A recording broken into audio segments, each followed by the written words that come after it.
Hello students, we have already completed part 1 and part 2 of Best Christmas Present in the World.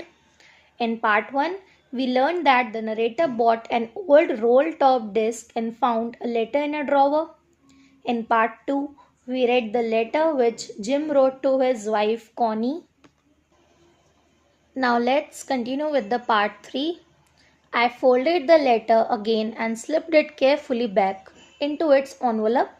I kept awake all night. By morning, I knew what I had to do. I drove into Bridport, just a few miles away.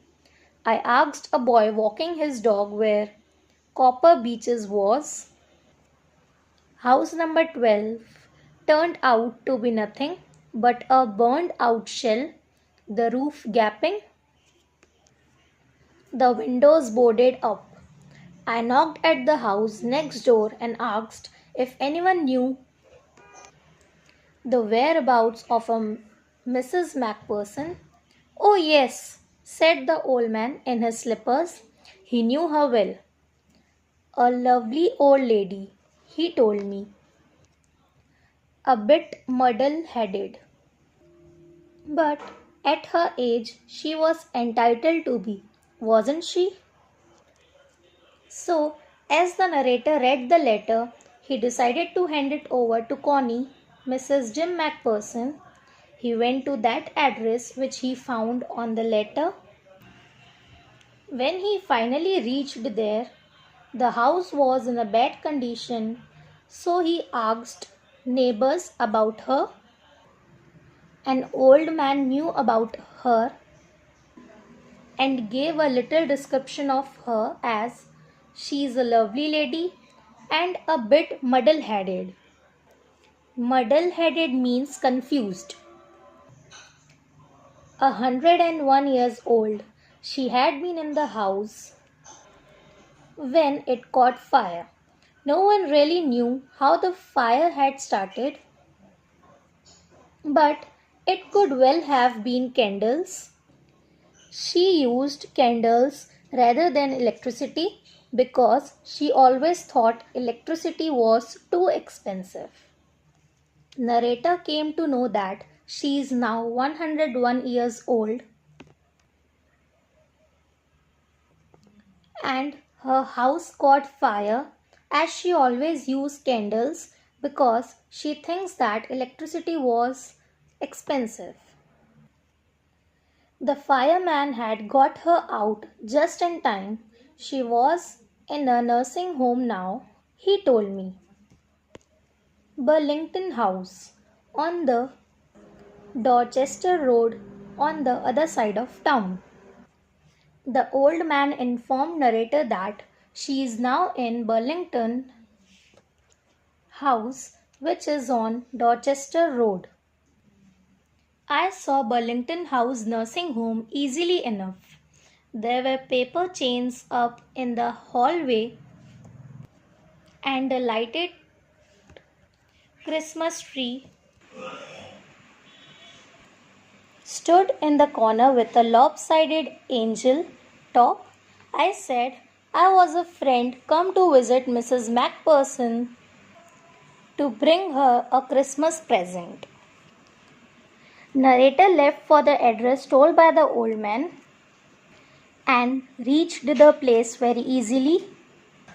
He saw the place was decorated and there was a Christmas tree in the corner. He informed the other persons that he came there to meet and gift Mrs. Macpherson. I could see through into the dining room where everyone was wearing a paper hat and singing. The matron had her hat on too and seemed happy enough to see me. She even offered me a mince pie. She walked me along the corridor. Mrs. Macpherson is not in with the others, she told me. She is rather confused today, so we thought it best if she had a good rest. She has no family, no one visits. So I'm sure She'll be only too pleased to see you. She took me into a conservatory with wicker chairs and potted plants all around and left me. He saw everyone was wearing a paper hat and singing. Martin, which means an old lady, offered him mince pie and said Mrs. Macpherson was in her room as she is not well because she aged 101 years. She has no family and no one visits her. She might feel good after seeing narrator. The old lady was sitting in a wheelchair, her hands folded in her lap. She had silver white hair pinned into a wispy bun. She was gazing out at the garden. "Hello," I said. She turned and looked up at me vacantly. "Happy Christmas, Connie," I went on. "I found this. I think it's yours." As I was speaking, her eyes never left my face. I opened the tin box and gave it to her. That was the moment her eyes lit up with recognition and her face became first with a sudden glow of happiness. When narrator first saw her, she was sitting in a wheelchair. Her hair had turned grey. He wished her a Merry Christmas and handed the letter which he found in roll-top desk. She was very weak, but after she found her husband's letter, she became very happy and started crying.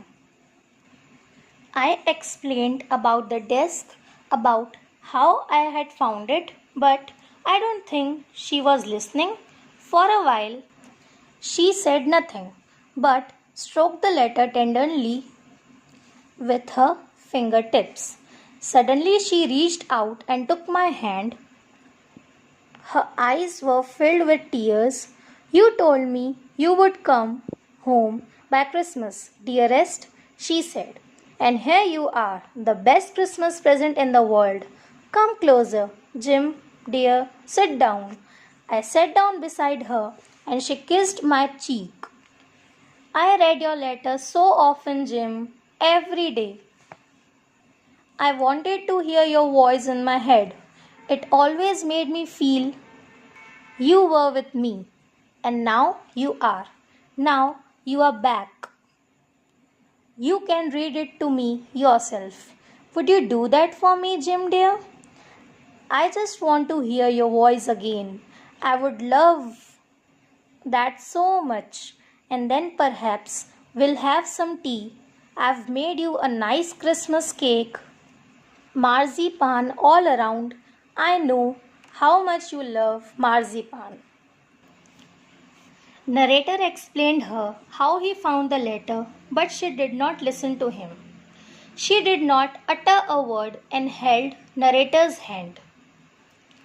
She assumed the narrator as her husband, Jim, and said, "You are the best Christmas present in the world."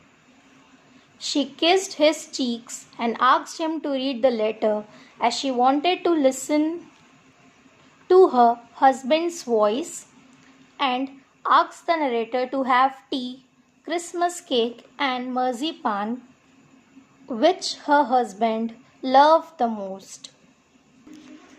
Here the story ends. Moral of this story is, if you find anyone's else property, return it to them, as it might be very valuable for them.